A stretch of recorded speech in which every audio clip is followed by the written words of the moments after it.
Hello dear student, welcome back to my YouTube channel Shivam study knowledge. Student, आज के इस video में हम क्लास 12 शिक्षा शास्त्र के जितने भी स्टूडेंट हैं और इस बार 2024 बोर्ड एग्जाम में शिक्षा शास्त्र का पेपर देने वाले हैं, तो हम लेकर आए पूरे बुक का अति लघु उत्तरीय प्रश्न जो आपके बोर्ड एग्जाम में 4 नंबर का एक प्रश्न पूछा जाता है, सबसे ज़्यादा इंपॉर्टेंट होता है। तो पूरे बुक का आज के इस वीडियो में जो आपका शिक्षा शास्त्र बुक है, पूरी बुक का हम महत्वपूर्ण अति लघु उत्तरीय प्रश्न बताने वाले हैं, जो कि आप पूरा वीडियो देख लेते हैं तो आपका ये कंप्लीट हो जाएगा। 4 मार्च को 100% यही सारे प्रश्न आएगा, यानी प्रश्न सहित उत्तर आज की इस वीडियो में हम आपको बताने वाले हैं। शिक्षा शास्त्र के जितने भी स्टूडेंट हैं, 4 मार्च 2024 को आपका पेपर है, तो तैयार कर लीजिए, सबसे ज़्यादा इंपॉर्टेंट है। तो यहाँ पर देखिए, वीडियो को लास्ट तक जरूर देखिएगा क्योंकि सारे इंपॉर्टेंट क्वेश्चन आज के इस वीडियो में हमने कराए हैं। तो यहाँ पर देखिए, जो सबसे पहला प्रश्न आपका पूछा गया है, क्या पूछा गया है कि शिक्षा के प्रसार से क्या आशय है। जो आपका शिक्षा है, इससे जो प्रसार है, इससे आशय क्या है, इसके बारे में बताना है। 4 नंबर का प्रश्न होता है और इसका जो शब्द सीमा है वही आपका 25 या आपका 50 शब्दों में पूछा जाता है। तो यहाँ पर देखिए उत्तर क्या है कि शिक्षा के प्रसार से आशय देश के नागरिकों को क्या है, शिक्षित होना। विकासशील देशों में शिक्षा के प्रसार की प्रक्रिया चल रही है, कहीं तेज तथा कहीं धीमी। केवल साक्षरता ही शिक्षा के प्रसार का क्या है, मानदंड नहीं है। इससे भिन्न यदि हम कहें कि स्नातक स्तर की शिक्षा, इससे भी उच्च शिक्षा प्राप्त व्यक्ति को शिक्षित व्यक्ति माना जाए तो ये उचित नहीं है। वास्तव में शिक्षित होने का मानदंड संक्षेप है, यानी स्नातक के बारे में आप जानते ही होंगे, जिसको हम ग्रेजुएशन कहते हैं। तो ग्रेजुएशन जो कंप्लीट हुए हैं, उससे भी जो उच्च शिक्षा है, इसको क्या है, यहाँ पर देखिए, उससे क्या है, यहाँ पर देखिए, उच्च शिक्षा प्राप्त व्यक्ति को ही शिक्षित व्यक्ति माना जाए तो ये भी क्या है, उचित नहीं है। वास्तव में शिक्षित हो रहा है, या देखिए शिक्षित होने का मानदंड क्या है, ये संक्षेप है। तो यहाँ पर जो प्रश्न आपका पूछा गया था कि शिक्षा के प्रसार से जो आशय है ये क्या है, इसके बारे में आपको बताना है। देखिए 50 शब्दों में आपको इसका आंसर आपको डिटेल में देना होगा। देखिए 50 शब्दों में ऐसा नहीं कि आप गिन गिन कर लिखिए, आप क्या है, अंदाजा लगाकर लिख दीजिए, क्योंकि जितना पूछा गया उतना लिखेंगे तो सबसे ज़्यादा बेटर होगा। 4 नंबर भी एग्जामिनर को देने में क्या है, प्रॉब्लम नहीं होगा। शायद आपका ये 5 प्रश्न पूछा आता है शिक्षा शास्त्र में, अति लघु उत्तरीय की भी बात कर रहा हूँ, और भी मैं इंपॉर्टेंट क्वेश्चंस की तैयारी करा रहा हूँ। आप वीडियो को लास्ट तक जरूर देखिएगा। दूसरा देखिए, भारत में नारी शिक्षा के विकास पर टिप्पणी लिखिए, यानी जो नारी शिक्षा है इसके जो विकास के बारे में टिप्पणी लिखना है। सबसे ज़्यादा इंपॉर्टेंट मैं क्वेश्चन बता रहा हूँ, ऐसा यूट्यूब पर मैं गारंटी लेता हूँ कोई नहीं बताएगा जो आपको शिक्षा शास्त्र का प्रश्न सहित उत्तर बताए। मेरे प्यारे विद्यार्थी, प्रश्न सहित उत्तर आपको कोई भी नहीं बताएगा। तो इस चैनल पर आपको मिल रहा है, चैनल को अभी सब्सक्राइब कर लीजिए, और वीडियो आपको पसंद आ रहा है तो वीडियो को शेयर जरूर कीजिएगा, आपको हेल्पफुल लगे तो। यहाँ पर देखिए, इसका आंसर उत्तर है कि प्राचीन काल अर्थात वैदिक काल में नारी शिक्षा की स्थिति क्या है, अच्छी एवं सराहनीय थी। मध्यकाल में नारी शिक्षा की बहुत अधिक क्या है, अवहेलना हुई तथा नारी शिक्षा की स्थिति दयनीय हो गई। जहाँ तक ब्रिटिश शासन, जहाँ तक जो ब्रिटिश शासन काल का प्रश्न है, इस काल में भारत में स्त्री शिक्षा के प्रसार में, जो स्त्री शिक्षा के क्या है, प्रसार में अनेक प्रयास हुए तथा स्त्री शिक्षा के प्रति समुचित ध्यान दिया जाने लगा।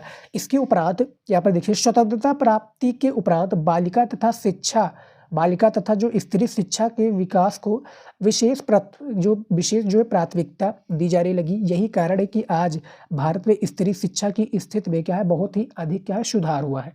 तो ये हमारा जो प्रश्न पूछा गया था कि भारत में जो स्त्री शिक्षा है इसके प्रसार के बारे में बताना है, तो इसी प्रकार से इसका आपको आंसर दे रहा है। जैसा कि आप देख सकते हैं, हमने और भी वीडियो बनाया हुआ है इसकी कॉपी कैसे लिखें, कॉपी वाला वीडियो भी आप जरूर देखिएगा, जिसमें आपको क्या है, बहुत ज़्यादा जानकारी मिलेगा कि बोर्ड एग्जाम में क्या है, कॉपी कैसे लिखी जाती है। समझ में आ गया? कॉपी लिखने का जब आपको तरीका मालूम होगा तो आप काफ़ी अच्छा मार्क्स लेकर आएंगे एज कम्पेयर टू जो कमजोर स्टूडेंट है। समझ में आ गया? तो दूसरा भी प्रश्न हमारा क्लियर कर दिया है। और देखिए, प्रश्न के बारे में आप ज़्यादा जानकारी लेना चाहते हो तो वीडियो को रोक कर भी आराम से समझ सकते हैं, क्योंकि लिए आपको क्या है, आपको समझना बहुत ज़्यादा जरूरी है और कुछ नहीं करना है। देखिए, तीसरा जो प्रश्न पूछा गया है कि सामाजिक शिक्षा की उपयोगिता का विवेचना कीजिए या विवेचन कीजिए। यहाँ पर पूछा गया है सामाजिक जो शिक्षा है इसकी उपयोगिता पे क्या है, विवेचन करना है। तो उत्तर देखिए क्या है, सामाजिक शिक्षा की बहुपक्षीय जो सामाजिक शिक्षा है इसकी बहुपक्षीय उपयोगिता है। इससे प्रौढ़ स्त्री पुरुषों में क्या है, जो प्रौढ़ स्त्री पुरुष है, पुरुषों में साक्षरता का प्रसार होता है। ये अर्ध तथा क्या है, अल्प शिक्षित प्रौढ़ों को समुचित स्तर तक शिक्षित करने में सहायक है। ये प्रौढ़ नागरिकों की विभिन्न आवश्यकताओं की पूर्ति करती है। इससे शिक्षा के लक्ष्यों की क्या पूर्ति होती है, ये सामाजिक एवं आर्थिक प्रगति में भी क्या योगदान देती है।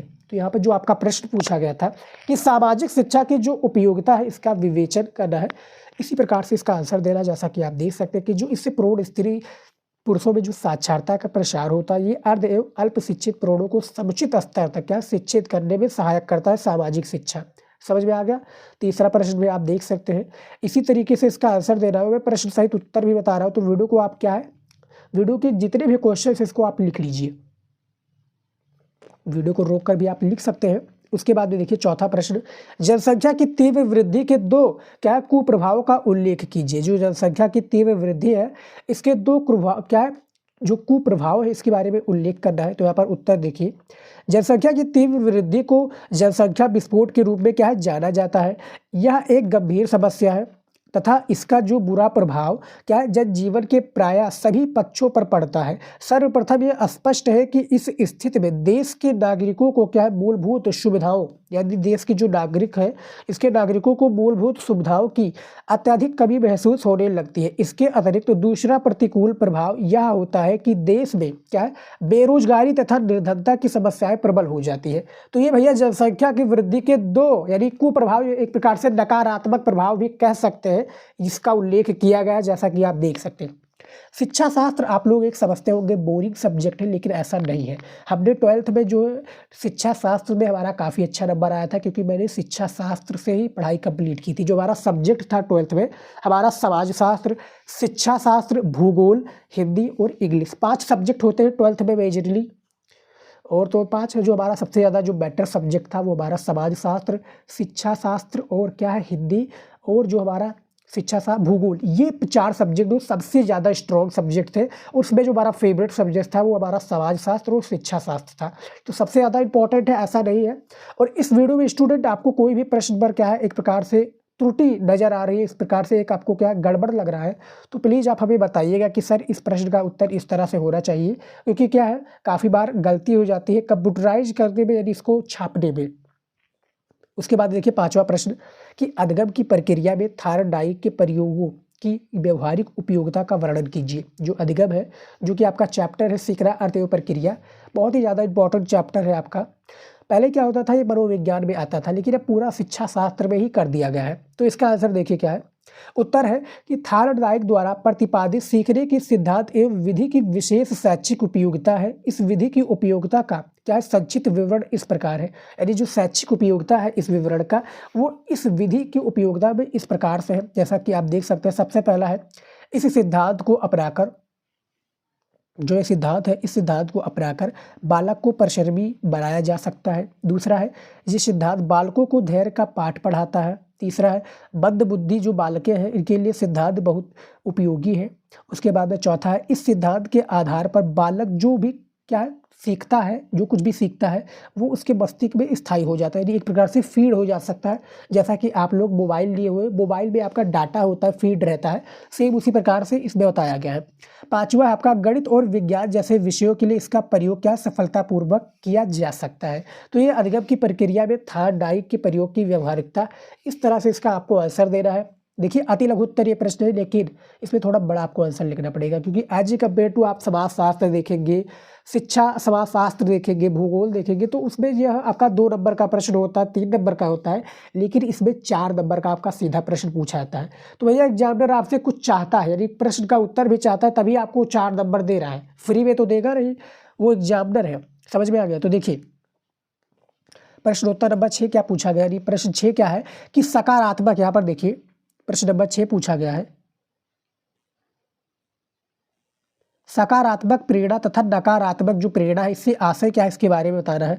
तो आंसर देखिए क्या है, सकारात्मक प्रेरणा, इसे आंतरिक प्रेरणा भी कहते हैं। इस प्रेरणा में व्यक्ति किसी कार्य को अपनी इच्छा से करता है, यानी जो इस आंतरिक प्रेरणा में जो व्यक्ति है क्या है कार्य अपनी इच्छा से करता है। उसके बाद में देखिए नकारात्मक प्रेरणा में, इसमें व्यक्ति किसी कार्य को स्वयं अपनी इच्छा से ना करके अन्य व्यक्तियों की इच्छा या बाह्य प्रभाव के कारण करता है, ये बाह्य प्रेरणा भी कहलाती है। अध्यापक क्या है, यहाँ पर देखिए अध्यापक पुरस्कार, प्रशंसा, निंदा आदि का प्रयोग करके अपने छात्रों को नकारात्मक प्रेरणा प्रदान करता है। शिक्षक को क्या शिक्षक को चाहिए कि वो यथासंभव सकारात्मक प्रेरणा का प्रयोग करके बालकों को अच्छे कार्य में लगाए। अब मैं एग्जाम्पल के तौर पर आपको समझाता हूँ। देखिए, सकारात्मक प्रेरणा एक ऐसा प्रेरणा होता है कि जिसमें जैसा कि आपका कोई काम, जैसे पढ़ाई में करने का आपका मन नहीं है, देखिए पढ़ाई करने में आपका मन लग रहा है तो वो सकारात्मक प्रेरणा, क्योंकि आप आगे अच्छे जाएंगे, सकारात्मक प्रेरणा होगा, उसके बाद में आप क्या है आगे चलते जाएंगे, अपने जीवन में तरक्की करते जाएंगे और एक अच्छी जॉब लेकर पाएंगे और एक अच्छा बिजनेस कर पाएंगे। तो ये सकारात्मक प्रेरणा है, जिसे आप पढ़ाई करके क्या है, आपको पता है कि भैया पढ़ाई करके क्या है आप आगे सक्सेस हो सकते हैं, तो वो सकारात्मक प्रेरणा है। नकारात्मक प्रेरणा है कि भैया पढ़ाई में आपका मन नहीं लग रहा, आप क्या है जो है क्या आपके जो माता जी है, आपके जो पिताजी, उनकी फोर्स से यानी उसके दबाव से आप क्या पढ़ाई कर रहे हैं, तो ये नकारात्मक प्रेरणा कहलाएगा। जैसे कि शिक्षक भैया, शिक्षक क्या कहता है, आप पेपर देने जाता है, जैसा कि मैं भी टीचर हूँ, आप भी जाते हैं स्कूल में पेपर देने या स्कूल में जाते हैं पढ़ने, तो वहाँ पर जो शिक्षक होता है आपका क्या प्रशंसा कर देता है या किसी चीज़ पर आपको पुरस्कार दे देता है, तो ये निंदा करता है। और ऐसे जो निंदा करने वाला प्रक्रिया, इसी को हम नकारात्मक प्रेरणा कहते हैं। जैसा कि आपका देख सकते हैं जो 6 नंबर प्रश्न पूछा गया, इसका आंसर इसी तरीके से है। उसके बाद में देखिए यहाँ पर देखिए 7वां प्रश्न क्या पूछा गया है, ये देखिए 7वां नंबर,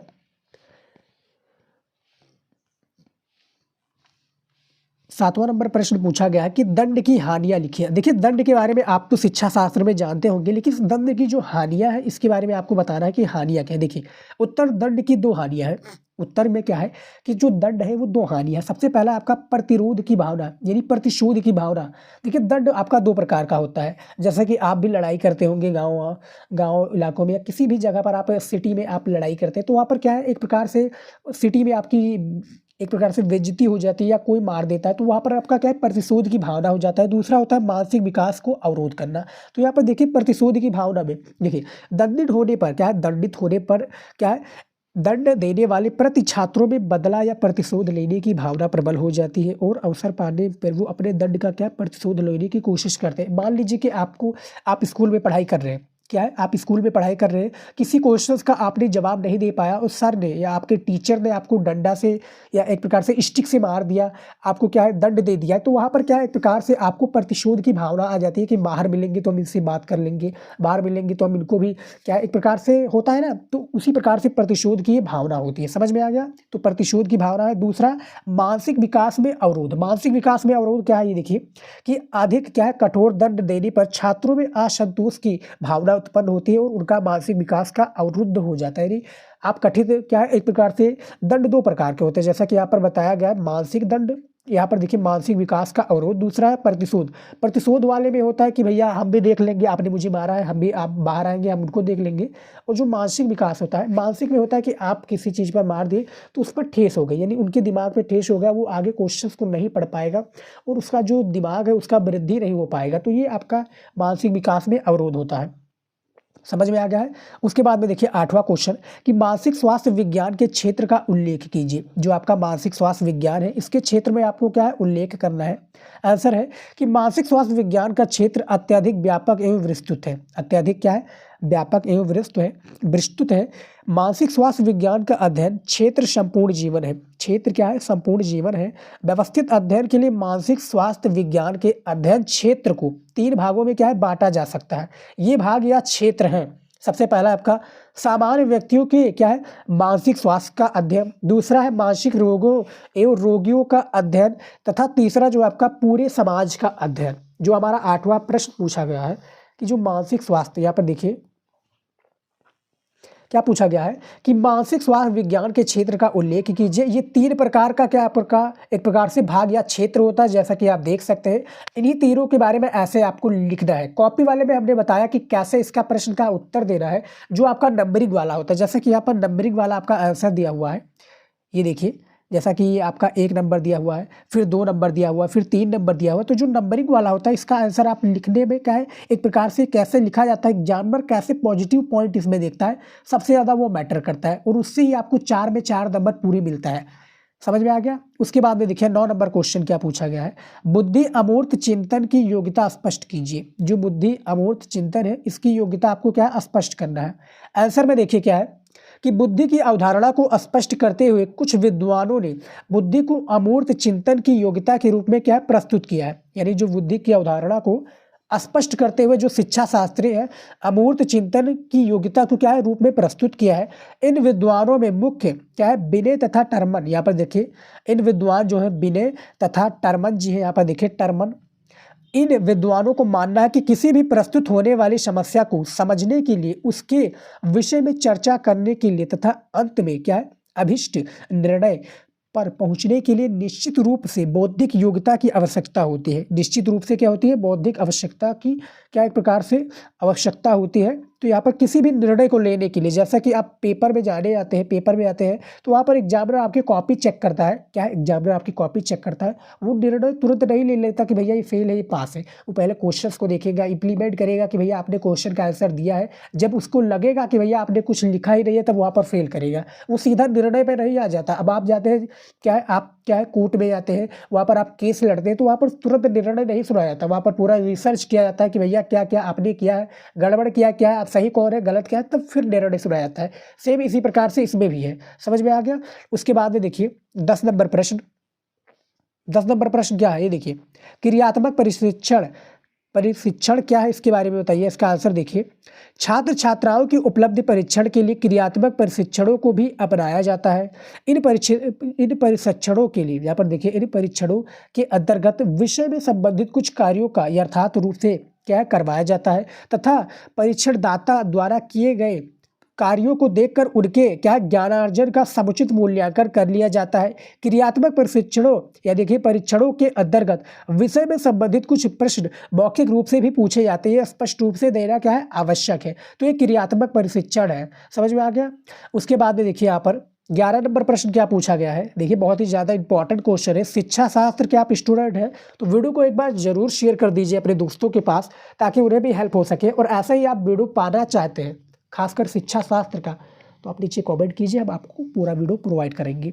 उसके बाद में देखिए यहाँ पर ये जो आपका स्वप्न विश्लेषण का संक्षिप्त टिप्पणी पूछा गया है तो इसका आंसर क्या है,